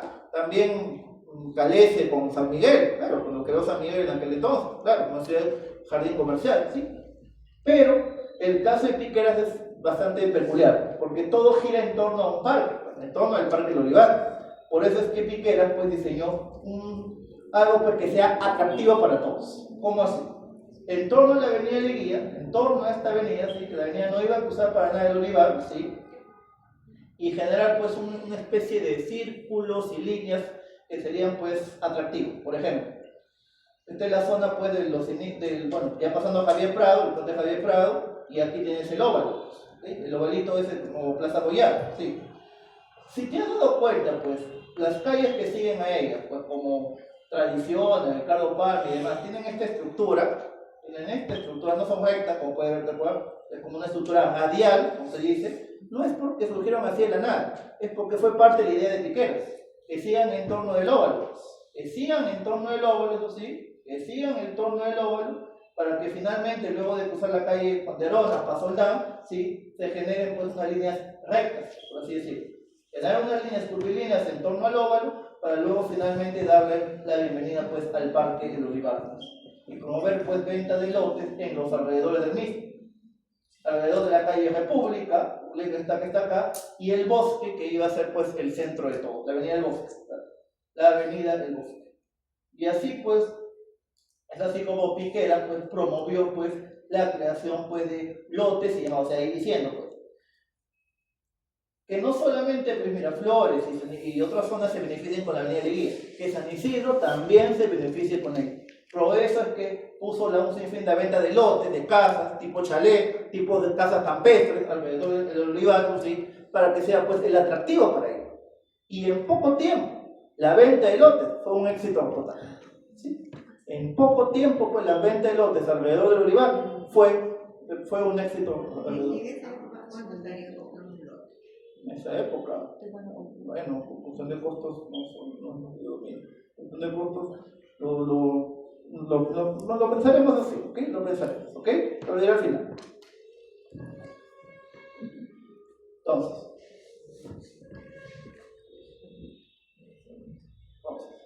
sí, entonces por esa razón es que la avenida Leguía pues permitió pues el desarrollo de casas, campos alrededor pues de todo el olivar. Así, en poco tiempo pues ya se habían vendido un sinfín de lotes, cada chalet y demás, y pues como mencionaron pues se convirtió pues en un estilo urbanístico, paisajístico, pintoresquista, o sea, vale decir en armonía con la naturaleza, ¿okay? En armonía con el área verde. Eso que sí. El éxito de Piqueras fue tan que obviamente pues permitieron pues también más adelante pues la creación de la iglesia matriz de San Isidro, que es la iglesia Virgen del Pilar, ¿no? En el año 26 empezaron las gestiones y ya para los años 30 ya estaba finalmente la iglesia Virgen del Pilar, con sacerdotes que contribuyeron a su desarrollo, y el más importante es el padre Boyar, de paso. Acá están pues algunas casas en torno al olivar, pues, lógico. Y si el olivar pues tuvo un antes y después, fue gracias a todo esto, pues. Y actualmente ya sabemos pues lo que es el olivar, pues. Ya sabemos lo que es el olivar. Y sobre todo también, preservar los olivos bicentenarios. Preservar los olivos centenarios, o sea, vale decir, una armonía naturalística, una armonía paisajística, una armonía de áreas verdes y demás. O sea, típico de una ciudad jardín, O sea, que la modernidad no iba para nada a perjudicar cosas a San Isidro. Pero ahí no acabó todo. ¿Por qué? Porque al oeste de San Isidro, ¿sí?, otras zonas también hicieron lo mismo. No estaba contemplado en el proyecto de Piquera, para nada, no. Pero sí, otras zonas aristocráticas vieron la oportunidad de crear ahí pues otras urbanizaciones. Tal vez una de las más conocidas, ¿cuál es? El country. La organización Country Club, para lo cual sacaron terrenos pues tanto del INSE, de Oranti y de otras zonas más, para crear ahí una organización de origen campestre. El mismo nombre dice, Country Club. Country Club, eso sí, y ahí pues más adelante fue creado ese moderno hotel llamado el Hotel Country Club de estilo neocolonial, ¿sí?, de estilo neocolonial, empezado a construir en el 25, inaugurado solemnemente en el 27, y acá vemos a Ligia entrando pues al Country Club, pues, que se convirtió en una ceremonia fastuosa. Y hablando del Country Club, bueno, ya está aquí mencionado, no puedo hacer el esquema. Todos conocemos este lugar, pues, sobre todo por su muralla de setos, de hecho que sí. Pero, ¿de dónde se creó esta actividad, el gol de San Isidro? Es de esta época también, es de esta época. ¿Cómo así? Pues porque en aquel entonces, pues, el gol ya se jugaba. ¿Pero dónde se jugaba? En el hipódromo. En el hipódromo de Santa Beatriz. Acá, aquí en el campo de Mar, habían canchas de golf. Bueno, ahí se jugaba el golf. Incidentes o deseos pues, de los golfistas de tener un local propio. Y también algunos incidentes con los caballos y demás. Ya sabemos pues que Leguía era un amante de la hípica al 100%. Sabemos muy bien eso. Entonces, evitar esos problemas. Y porque ya los golfistas británicos comenzaron con cancilleres, representantes diplomáticos de Inglaterra y demás, para que tengan un local propio. Ella finalmente accedió a ello y le cedió esta zona, pues el golf. ¿Sí? El golf, en 2 años después, en el año 25, ya todos los golfistas estaban en esta zona. Claro que sí. Entonces, o sea, gracias a la idea de Leguía Media que creamos San Isidro, el country y el golf. Y si eso fue todo, pues no. Ogante también se creó en aquel entonces, pues, la organización Ogante, claro, ubicada pues en la avenida Ogante, que es la avenida Basadre, la avenida Jorge Basadre, ¿sí? Y pues y más adelante fueron ellos pues los que promovieron el desarrollo de la avenida Javier Prado, claro, que pertenece a la familia Prado, pero la familia Ogante finalmente pues fue más adelante pues propietario de esa hacienda, ¿sí? Claro. Entonces, ya vimos todo. Inicio de los 30, ya San Isidro tiene 3 urbanizaciones. San Isidro, Country y Ogante. Razón por la cual, a inicio de los 30, en el 31 para ser más exacto, en el breve gobierno de Samaneso Campo, ¿sí?, en la Junta Militar del 31, ¿sí?, por decisión y por iniciativa de San Isidro, deciden pues juntar a las 3 y tener su propio gobierno municipal. Y así el 24 de abril, fecha exacta del 31, se creó formalmente el distrito de San Isidro. Y definitivamente, y la semana pasada ha cumplido pues un aniversario más San Isidro, lógicamente. Claro que sí. ¿Algo extra puedo mencionar? Sí. Por ejemplo, o sea, entonces, las zonas urbanizadas de San Isidro eran casi todo esto que ves acá. Casi todo esto. Pero ¿cómo entonces llegamos a estos sectores? Pues bueno, eso fue ya más adelante, ¿no?, entre los 30 y 40. Entonces, no es un pequeño dato extra. La zona sureña de San Isidro, que terminaba más o menos en Pardo de Aliaga, la avenida Pardo de Aliaga, ¿sí?, esa zona sureña, y que llegaba hasta los inicios de Miraflores, se llamaba la hacienda, como el nombre de esta avenida que está acá, Santa Cruz. Santa Cruz. La hacienda Santa Cruz, una ex hacienda de dominicos, ¿sí?, que en esa época abarcaba casi todo esto que está acá y abarcaba buena parte de Miraflores. Sí. Esa hacienda Santa Cruz, no se me mencionado como dato extra, le pertenecía al chiclayano, una familia chiclayana llamado Agustín Gutiérrez Pestana. Tal vez ese nombre no es muy conocido, pero sí por la plaza que lleva su nombre. Bueno, el Óvalo Gutiérrez, claro, el Óvalo Gutiérrez. El Óvalo Gutiérrez, claro, su nombre oficial es Plaza Agustín Gutiérrez, su nombre oficial. En homenaje al último propietario de todo ello y parte del encargado de organizar todo ello. Claro, cuando se organizó San Isidro, también hacían de que no chocara con Santa Cruz. Pues, claro, los de San Isidro negociaron bastante con Agustín Gutiérrez, vale la pena destacar ahí. Y hablando de Agustín Gutiérrez, no solamente propietario de Santa Cruz, sino también de la Chacaría de Santa Cruz, Aramburú y todo lo que llega hasta RPP Noticias, el Colegio Alfonso Ugarte. Claro, todo eso. Es más, un pequeño dato extra. Cuando el Colegio Alfonso Ugarte se creó en la época de Odría, originalmente se iba a llamar Agustín Gutiérrez. ¿Por qué? Porque él fue el que donó el terreno para construirlo. Pero más adelante, pues ya se convierte en un colegio Alfonso Ugarte, pues un homenaje pues al famoso héroe de la guerra Pacheco. Sí. Entonces, ya para ir concluyendo, y Santa Cruz, pues ahí se creó que el primer aeropuerto, el aeropuerto Santa Cruz, la avenida Belén, claro, a un lado del Golfo. Claro.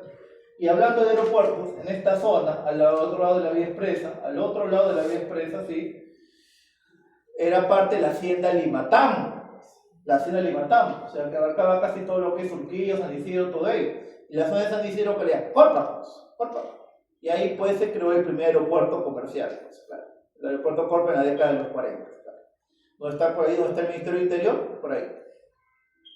Entonces pues ya, para la década de los 40, 50, 60 ya San Isidro, ya después ya todo fue urbanizado, y ya para la década del 60, la historia de que San Isidro algún día fue agrícola, hacienda y demás, ya estaba pasando a segundo plano, definitivamente que ya era pues el distrito ya urbanizado que ya todos conocemos, ¿sí? Pero como mencioné hace un rato, gracias a la construcción de la avenida Arequipa, San Isidro pudo urbanizarse por completo, como puede darte cuenta.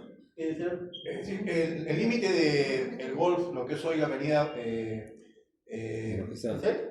el límite que por ese conjunto limítrofe que existe con Magdalena. Magdalena. En la avenida ¿cómo se llama el límite? Salavega. No, que está finalizando el Golf, donde está la clínica del Golf, la que se emboca del ejército, la avenida ¿Portillo? ¿no? ¿Portillo? Sí. Coronel Portillo, sí. Portillo. La hacienda llegaba hasta ahí, lo que era el Golf antes de la hacienda llegaba hasta ahí, más allá. Entendiendo porque cuando había este conflicto que hizo con Magdalena y claro. San Isidro, Magdalena mostró que en el año 65 Costa Rica se pidió el permiso para hacer la primera feria del Pacífico en el parque, la Feria del Amor. La Feria del Amor. Sí, correcto. ¿Se sabe más o menos realmente el límite? ¿O esa zona también era agrícola antes que Magdalena fue el distrito como tal? En fin. Ya. Segundito. Entonces, a ver.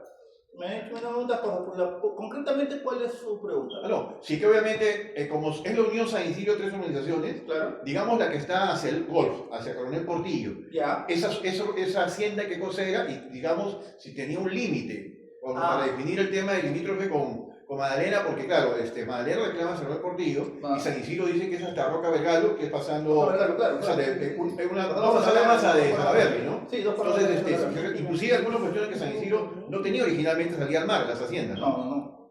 Lo que usted está diciendo es cierto. Pues vamos al mapa para entenderlo mejor. Claro. Lo que usted dice es cierto. Pues Coronel Portillo pues llegaba acá, pues, y la zona de esa ubicada de la Feria del Amor fue la parte de donde se hizo la primera Feria del Pacífico, claro. Toda esa zona pues sí también era agrícola, ¿ok? Toda esa zona también era agrícola, campestre, eso sí, y más adelante pues ya comenzó su proceso de urbanización, pues, pero porque claro, pues ya para esa época Magdalena del Mar ya existía, pues. Claro. Y también tenía parte de Magdalena de los Randes, un pedazo. Porque claro, hay unos pollos que están en el parque José Acosta. Acosta, sí, se han descubierto unos pollos que debajo de esa había una inscripción que dice Organización Orrantia. Ya, correcto. Entonces, sí, claro, entonces la organización Orrantia, pues, no solamente era Jorge González, Javier Prado, sino llegaba hasta toda esa zona. Es una etapa de Orrantia. Hay una comisaría, inclusive. Claro, la comisaría Orrantia, sí. Entonces, todo eso después era parte pues, de la hacienda Orrantia, pues, que llegaba pues, a todos esos linderos, de hecho que sí. Ya para la década del 60, 70, pues ya tenían pues, establecido otros límites. Disculpe, ¿quiénes eran los dueños de esas zonas que eran haciendas? ¿En qué zona? O sea, la zona de Magdalena y la zona que es Orrantia. ¿Quiénes eran los dueños de lo que era hacienda? La zona Orrantia era propiedad de los Prado, de la familia Prado. De la familia Prado. Claro, exactamente. Por eso, pues, cuando se creó la avenida, pues lleva el nombre. Claro, exactamente. Y además eran los dueños del Banco Popular también. ¿El Golf era de Orrantia? Sí. Sí. Claro. Para hacer el Golf, pues, claro, contenía parte de la hacienda Orrantia, Contro y demás. Claro.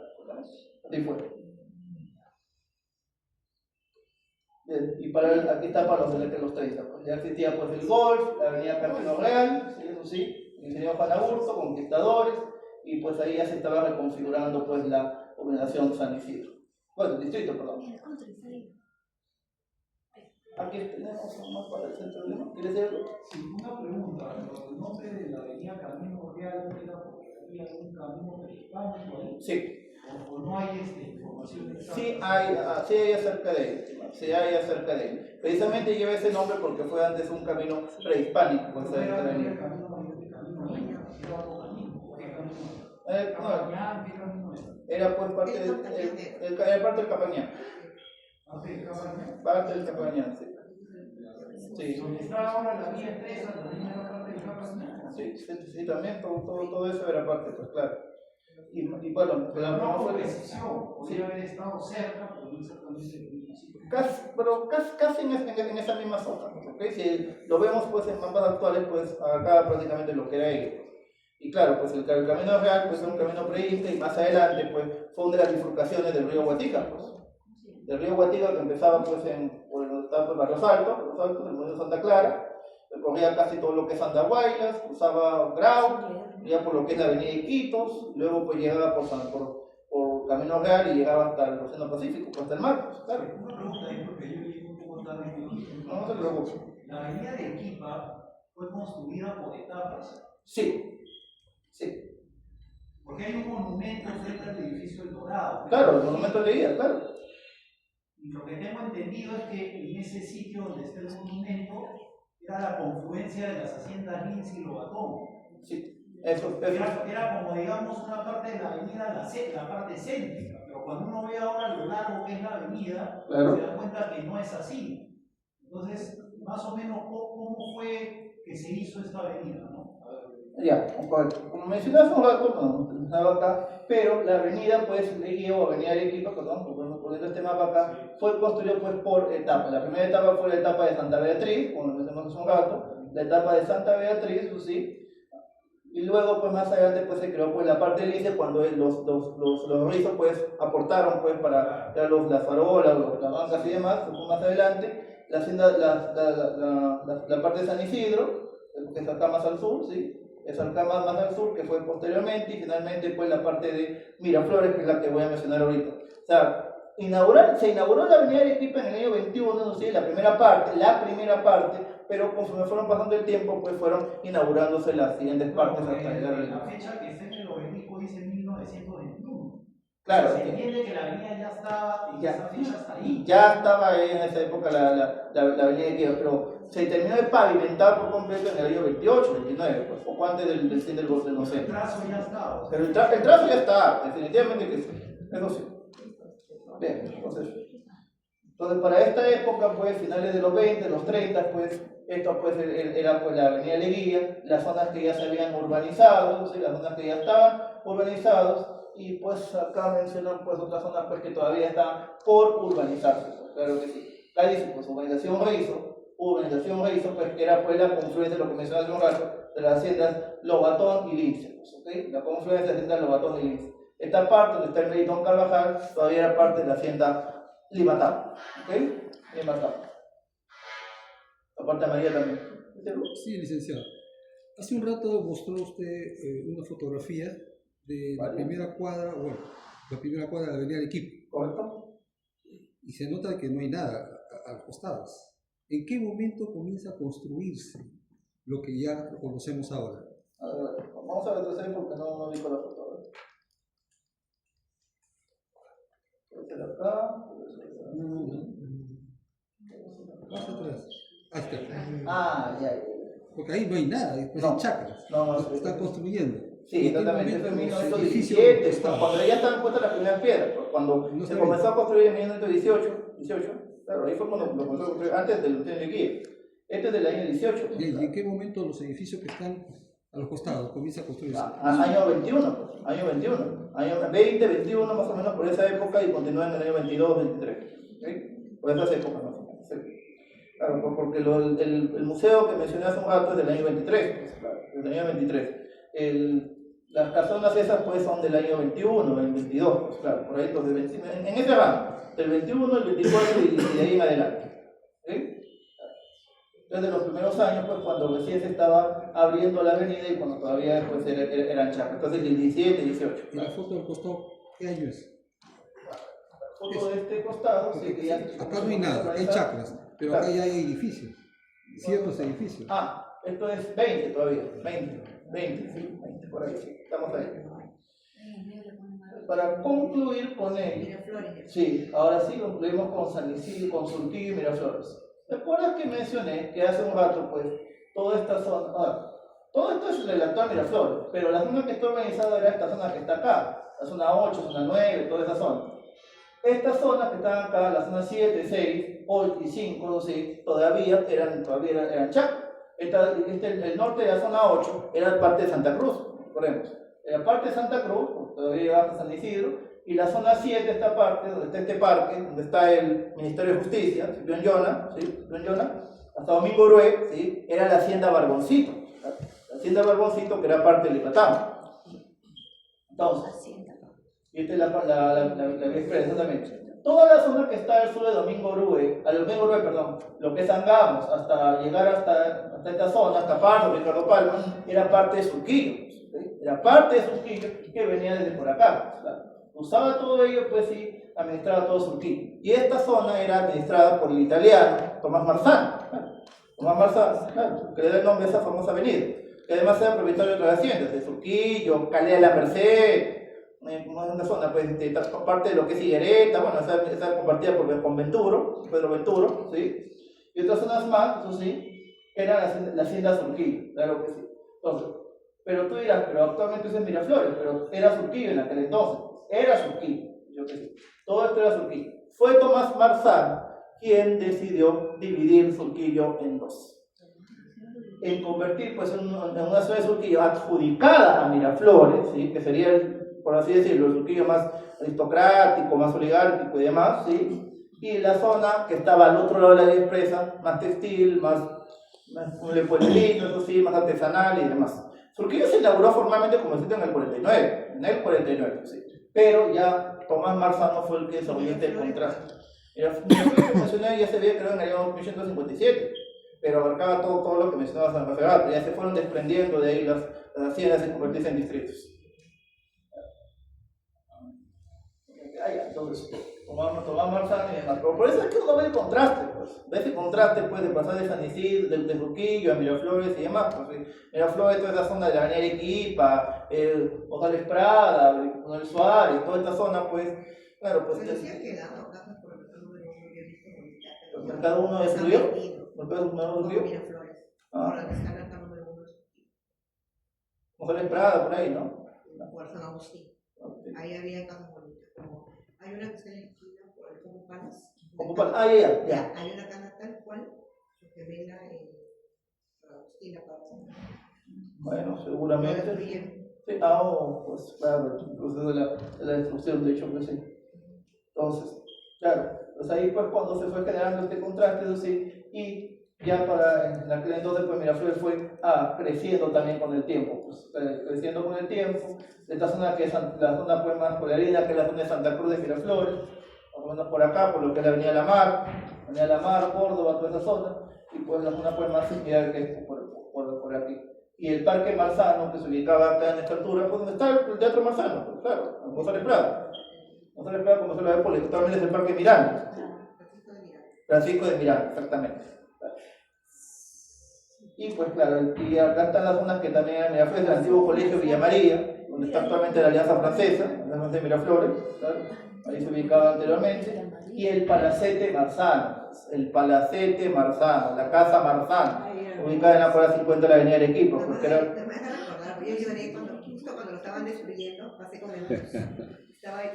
Sí, lo recuerdo muy bien. Esa fue construida al final de los 20. Sí, final de los 20. Claro, final de los 20. Y era como una réplica del Palacio de Gobierno, pues no sabemos, lo que pasó por ahí, lo conocemos muy bien, que fue pues brutalmente destruida, porque no construyeron un palacio de computadores, claro, el famoso Compupala de Miraflores. Sí, de hecho que sí. Pero ahí están por eso de que los recuerdos de que en algún momento pues esto fue parte pues, de la hacienda Surquillo, los recuerdos de Marzano por esta zona, pues, claro.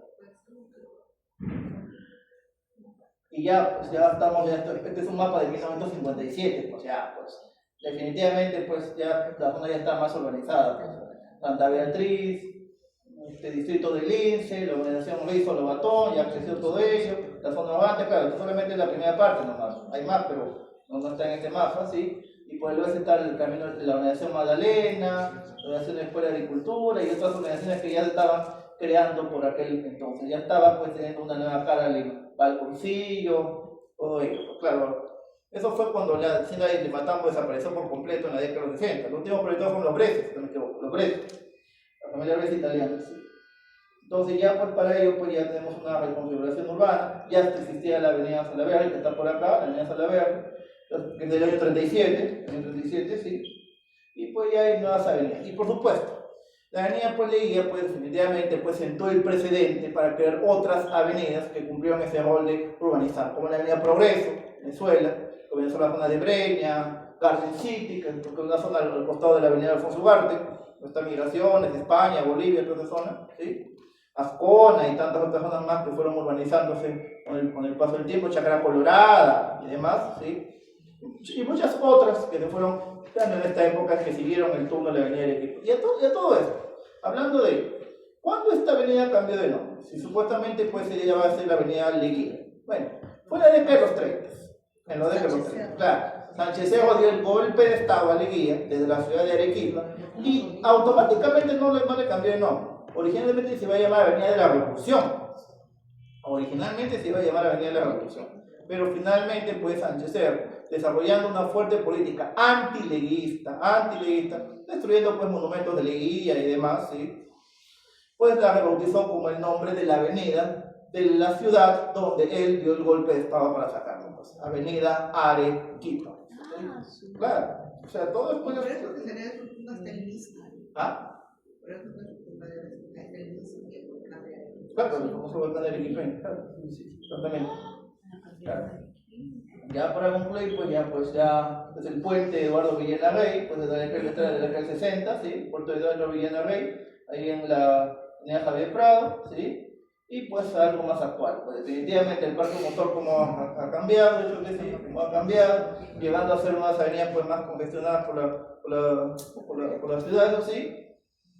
Y actualmente, pues, bueno, ya pues, nos da un poco con los corredores, eso sí, y la ciclovía, que es de la década de los 90, yo que sí, de la década de los 90, de inicio, de la década del 90, pues claro. Cuando el ciclismo, pues, comenzó a perder cierto interés, pues, por la presencia del automóvil, pues, claro, cuando llegó el automóvil, el ciclismo como que empezó a perder importancia y vigencia. Más adelante, ya con todo el tiempo, pues, se retomó esta actividad y se hizo, pues, la ciclovía de la avenida Arequipa, que es una muy buena ciclovía, me consta, claro. Y por supuesto, pues que los domingos pues hablen por completo para que sea una avenida pues destinada pues exclusivamente al ciclismo. ¿Todavía sigue esa disposición de los domingos? Sí, todavía sigue.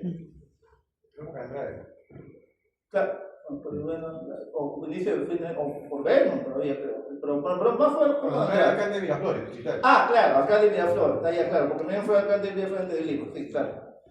Usted dijo que la modernidad fue el punto de partida para convencer a los ciudadanos de Lima. Sí.